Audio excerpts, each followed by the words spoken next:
Hey, Aaron Rabinowitz here for Red Giant TV. Recently, we were contacted by filmmaker Tom Durham with a mind-blowing visual effects-filled trailer to his new independent sci-fi film, 95ers Echoes. There is so much fantastic-looking stuff in there. We asked him if he would be willing to take us behind the scenes and share what he's learned in the process of making his film. He was kind enough to oblige, and here it is. Hi, I'm Tom Durham, writer, producer, and director of the micro-budget indie sci-fi movie 95ers Echoes. I started shooting the movie about 6 years ago, and after much trial and tribulation, it is now going into distribution in various markets around the world. And in fact, my distributor was very kind to send me a sample of the DVD release in Japan. And they changed the name to 95 Time, but I don't really care. I'm excited that it's on a shelf on the other side of the world, and that people are actually paying money for the movie. Going from idea to distribution is a crazy game, and everybody does it differently. I wanted to share with you what I did to get there, and hopefully it'll be of some use to you depending on where you are in your journey. So in 1997, my brother and I decided that we wanted to make a sci-fi movie. So we spent several months going back and forth with ideas and stories, and finally we came up with a science fiction universe and a story that we absolutely loved. And this I highly recommend. I highly recommend coming up with a story that you love. Now, my brother and I didn't know what we were doing, and we didn't have any money, so we shelved the project. I went to film school and worked professionally for several years, and finally I was ready to give it a shot. So I got together with some friends, and we decided to go raise $30 million. This was a disaster. So then we decided to try and raise a few $100,000, which was also a disaster. I had all the fancy business plans you can imagine, spent tons of money on lawyers and all this kind of crazy research, but it didn't do me any good. So in the end, my wife and I decided to just fund it ourselves. So we mortgaged the house and whipped out a bunch of credit cards, and suddenly we had the budget to make the movie. This is something I do not recommend. Do not go into debt to make your movie. If you're good at raising money, go raise some money. If not, then go network with some more filmmakers, or pool some resources with some people that you trust, or just save your own money and make a smaller project. Don't go into debt. The gray hairs that you're going to get and the stress you're going to put on yourself and your family is just absolutely not worth it. Throughout this process of putting the money together, I was writing various scripts to match our ever-shrinking budget. I was sticking with the same story, but the scripts obviously had to be altered and changed. Now, things started coming together. My team started coming together, crew we were getting, some great hookups also on gear, cameras and everything, and locations were coming together. We got casting, we found some great people that we loved, and so this kind of strange feeling started to come upon us of, wow, now we're real filmmakers. We got to make this movie. And so we rushed into production. This was a huge mistake. Do not rush into production. My script was good, but it wasn't great. It needed several more revisions. And we had some money, but we did not have enough money to finish the whole movie. And so this caused us later to stop production, at which time I lost some of my team. And then when I finally had money to go back into production, I had to add scenes, which were very expensive.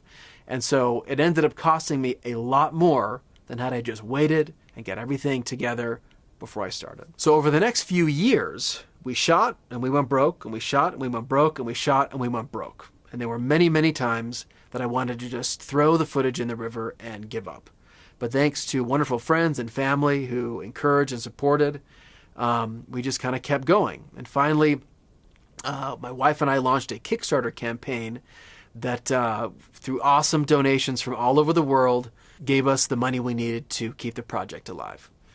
Totally awesome. I mean, you'll discover that there are awesome people in the world if you just don't give up.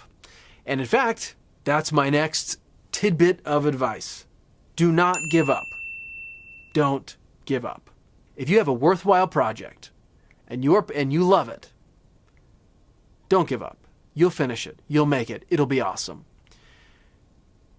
Most independent films are unsuccessful, not because they don't get distribution or funding or whatever.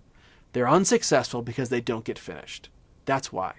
Now, even if you get them finished, you may not make your money back, but it's going to be a success. 95ers may not make its money back. So what? We made the movie, and we love it, and the people who watch it love it. So rock and roll, don't give up. This is going to take some time. Most of the hours I personally spent on the movie were spent right here. This is a corner of my basement. This is my glorified post-production studio. I literally spent thousands of hours in front of that computer doing the editing and the visual effects. And in fact, many, many, many of those hours were spent using Red Giant plugins.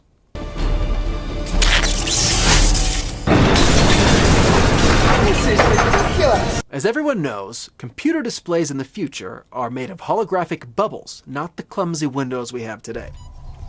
The bubbles are built in form, with a variety of animated and pre-comped layer maps working their magic, and a camera and After Effects simulating the POV of the character. When I first started building the effects for the movie, I was so excited about the results I was getting that I just plowed ahead, manually keyframing the changes from shot to shot. This was taking a crazy amount of time.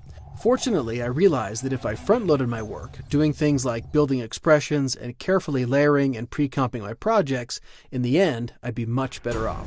Which leads me to my next tip. Front-load your VFX work with careful planning.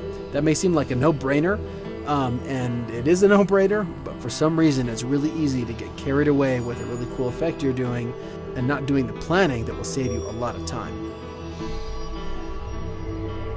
For example, my time streams are built using several layers of particular. It took a long time to get exactly the look and motion I wanted, but in the end, I was able to get my expressions so slick that I could pretty much set up a couple of position keyframes and the plugin would do all the work for me, including the organic movement that I wanted.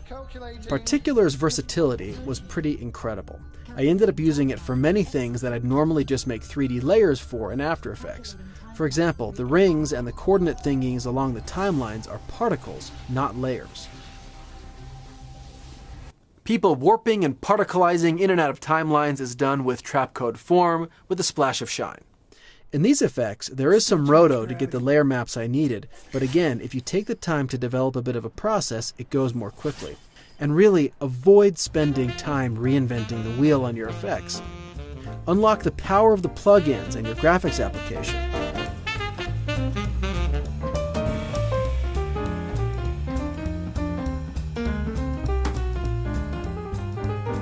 Find some presets that geniuses at Red Giant or other places have made and tweak them. Some of the coolest stuff will come from not doing everything manually.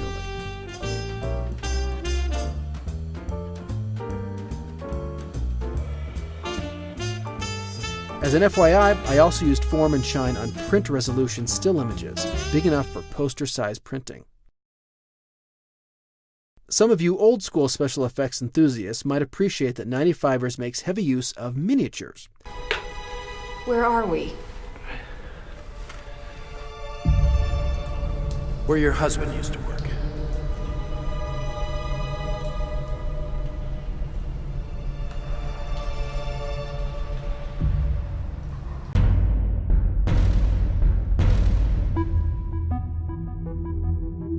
In the end, I think we came up with a decent little sci-fi flick with some awesomely huge sci-fi ideas behind it. And hopefully you'll be hearing more about the 95ers universe in years to come. Thanks in part to the visuals we were able to achieve, we impressed a distributor and the movie was picked up. Now, getting a distributor and getting buyers to actually pay that distributor for the movie are two completely different things. But that's one thing that I didn't think about when I started the movie. I didn't really think about the whole chain of distribution and what happens where. And so I highly recommend that you think about the chain of distribution and where your movie's actually going to end up. But that doesn't mean that you need to sell out and just make movies that buyers want. Again, that's a different story. So I hope some of this info has been useful. I have learned so much through this process and have met so many cool people. And many of the cool people are the people making the tools that I use. If you're like me, when Red Giant comes out with an update to a plugin or a new plugin, you're instantly thinking, how can I use that in my next project? That's happened to me a million times in my commercial work, and it will definitely happen again on the next movie. But whatever you do, don't go into debt.